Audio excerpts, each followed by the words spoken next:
YouTube, what is going on, guys? Today we're going to be reacting to my bro. This is family right here. This dude has cracked the code. He understands YouTube to a whole nother level. For the amount of views he gets, have nowhere near the subscribers he deserves. He should be at over 1 million subscribers in my opinion. And he goes by the name, did you guess it? Did you guess it? I don't know. Get beamed. So we're gonna react to this video that got like 800,000 views. 800,000 views in 2 weeks. Crazy. He's blowing YouTube up, and if he doesn't hit 1 million subscribers by the end of this year, I'm gonna be surprised. So this is the video we watching right here. The thumbnail's crazy. Definitely gonna catch your attention. I tried something. I don't know if you guys have seen. Have y'all seen my latest video? The title is crazy.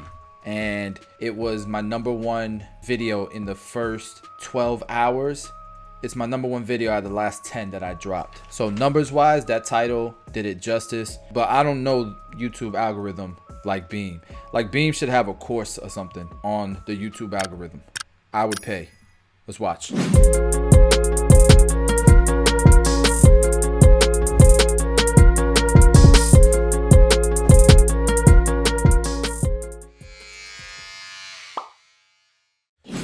Alright, YouTube, so you gotta definitely get another package. I wanna see what's in this joint. I feel like some clothes though, I'm not even gonna lie to y'all. Hey, you got clothes. Oh, these is hard. With a cord though? Yeah, like a peaches pink that I got that yellow and black version. Hey, that peach color is nice. And I got that magenta-ish purple. That's a nice color. I'm gonna have Barber somewhere down here in the screen.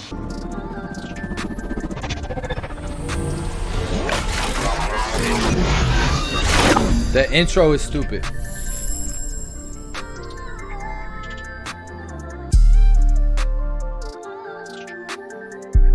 Alright. Part of it is the instrumentals. I ain't gonna lie, the instrumentals are insane. His instrumental guy should be making music for artists, like for real. So I'm gonna kick this video off by going in by picking my client's hair. I wanna pick around the edges because my client is starting to do something that's It sounds like a song. It sounds like he rapping. It's called freeform, and he's gonna basically be going into dreads. He don't wanna cut none of the bulk of his hair, so it makes no sense to pick everything else out besides the area that will be tapered or that will be blown out. My next step, I wanna go in with a #2 guard, completely closed. I'm using the hilt of my blade, and Beam is using a prototype power clip. You need a new power clip, but you need to keep that power clip. That's a prototype that he got on his clipper. #1. #2, why do I feel like he's got reverb on his voice? I'm going at a diagonal angle just so it won't be so much of a separation from thick hair to, you know, cut hair. So I'm gonna go back and forth from with the grain against the grain, and I just want to ensure that I'm gonna get this hair down to a desired length, prepping it for a nice taper.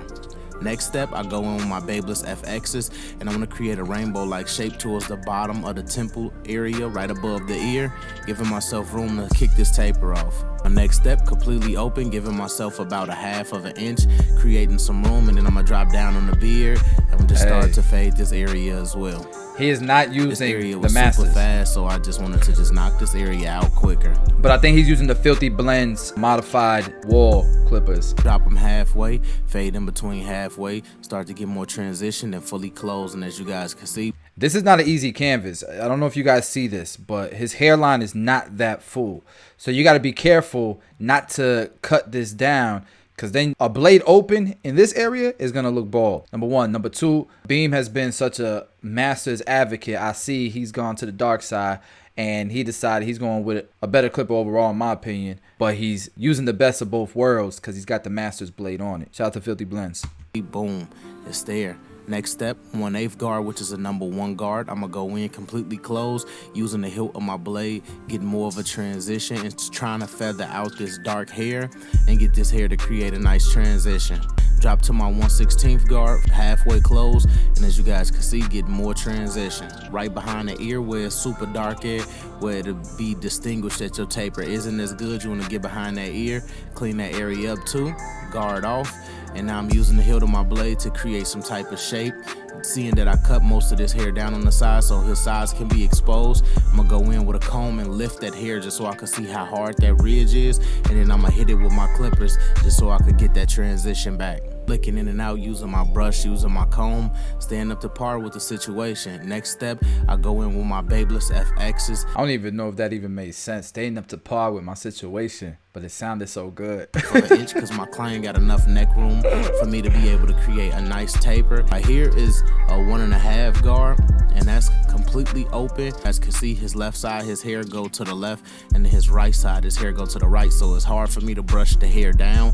I gotta brush it to the side. Using my 1/16 guard, keeping everything consistent. Please remember to use the hilt of your blade. Brush one, fade one, or brush one and comb one. You actually finna see me kind of try to brush it downwards, and you gonna see how the hair separates. This is how you know that his hair should not be, brushed downwards.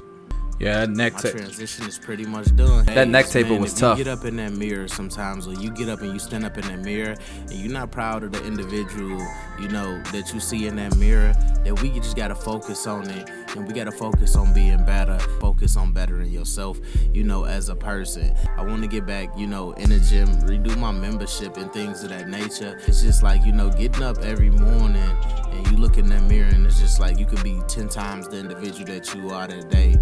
And it's just slight things like motivation that throw you off. You gotta find a way to be motivated. You gotta make a purpose. You gotta make it about somebody else besides yourself. Because when you do it for other people, it is so much more easier to execute. I just want y'all to be focused, man. And if you ever have problems with standing in front of that mirror, it's time to change that, man. Yo, Bing, when you move to Tampa, there's a LA Fitness. There's 2 of them. There's one near the houses you've been looking at. I go every day, bro. I go every day. I'll see you there. Matter of fact, Bing, you got to connect with Justine's personal trainer. His prices ain't bad, and I'm telling you, he will get you there. It's something about having a personal trainer, man, as a private gym that you really focus in, and you end up holding yourself accountable afterwards, yourself accountable, because he's not going to be there to hold your hand when you're going to the restaurant, when you're eating at home. But you're not going to put in that work with a personal trainer and the investment you got to put in financially and energy wise, and then just screw around when you go to a restaurant, when you're eating at home. Man, it has changed our lives here in my house. Like, I don't go to him, my wife does, but she's cooking different. She's got me motivated. Bro, I'm gonna plug you with that trainer, bro. I'm telling you. You just gotta take care of yourself, take care of your health, and just make sure that you 100%. Right here, I'm doing an important step. I'm using the hilt of my blade, but I got my Andis Masters with no guard on, and I'm basically trimming this front area down without taking it too low. I'm basically scoping it. As you guys can see, I just wanted to thin this area out so I can give myself some lineup area. Just because down here in Chicago, a lot of the guys do not like, heavy density on the front of their lineup. I agree. I like it better like this too. Trim some of that down, but we don't overdo it here. And that's super vital to our process. We don't like overly distinguishing the liner. I like to do the same thing all in this area. Dark hair, I think that's terrible. That's why we like to fade it in and give it, a nice feathered look.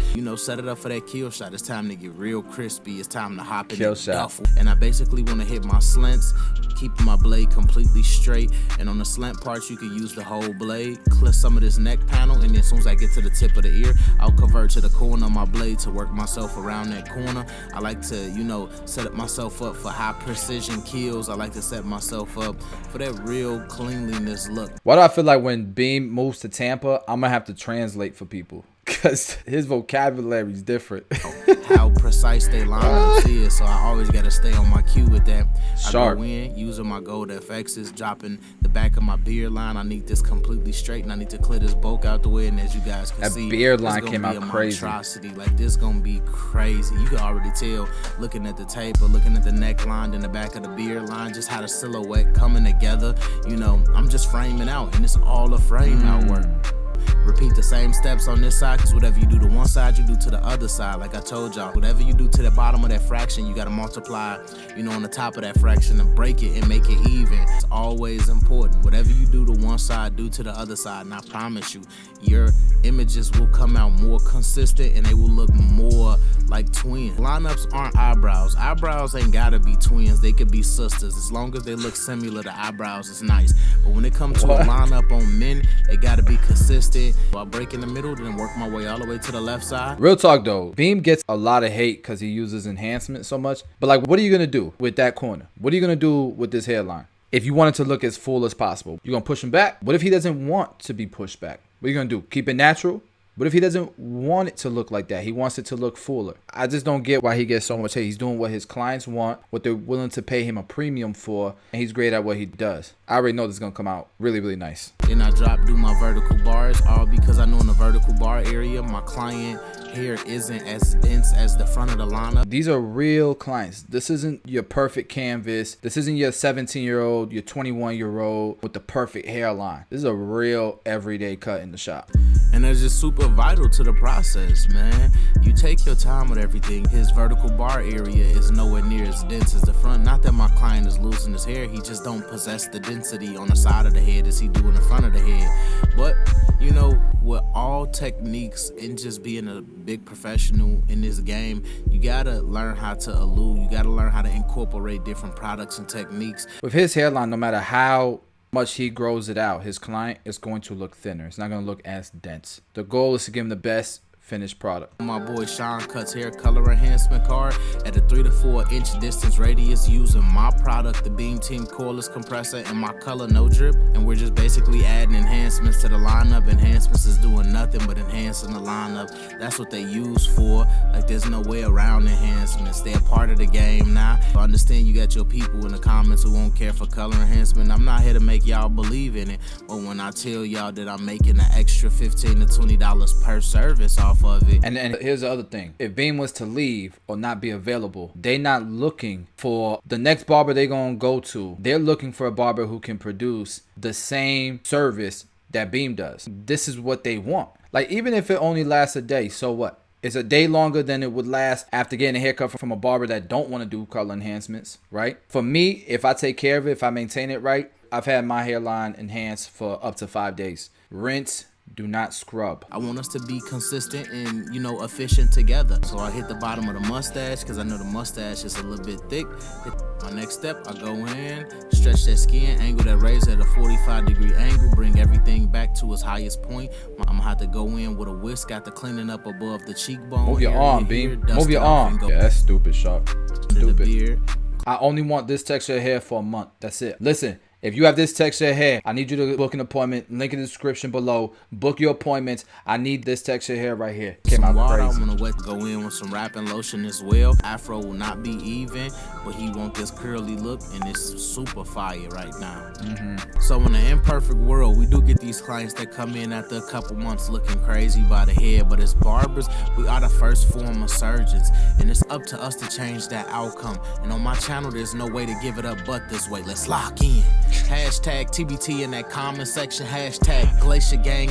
We in that duffel again this year. It's 2021, man. We super focused. We locked in. We ain't going nowhere. We gonna stand up in their chest every chance that we get.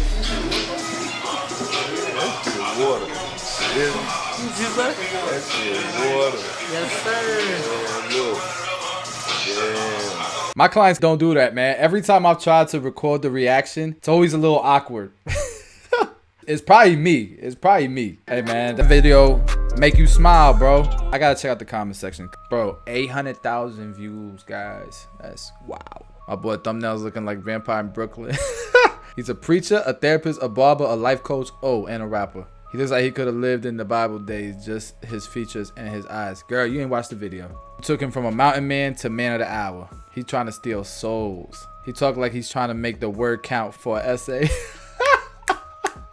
Yo, that's so funny. He's prime example of eyes are the gateway to the soul. These girls literally did not watch the video. They just saw the thumbnail. When your barber has a PhD in graphic design. Some people got hairline deficiency. He not bald, he lack density. Yo, you roast like so politely, bro. Look, I ain't the only one that feel like he gotta translate for Beam. Yo, facts. This was an amazing video. This is my favorite video so far this year, man. You killed it, bro. With that being said, guys, you know we drop daily content. If you crazy enough to not already be subscribed to get Beam, I'm sure like everybody that's subscribed to me, subscribe to Beam. Make sure you subscribe to Beam. Link will be in the description below. That's my bro right there. 245 family right there. And bro, Beam, can't wait till you're in Tampa, bro. We about to blow it up in 2021. So with that being said, guys, daily content on the channel. We do tutorials, reactions, product reviews, vlogs, all that good stuff. And when Beam's in town, we definitely gonna be vlogging like crazy. Might start a podcast or something. I don't know. You let me know in the comment if that's something you guys would like to see. Love y'all. See y'all tomorrow.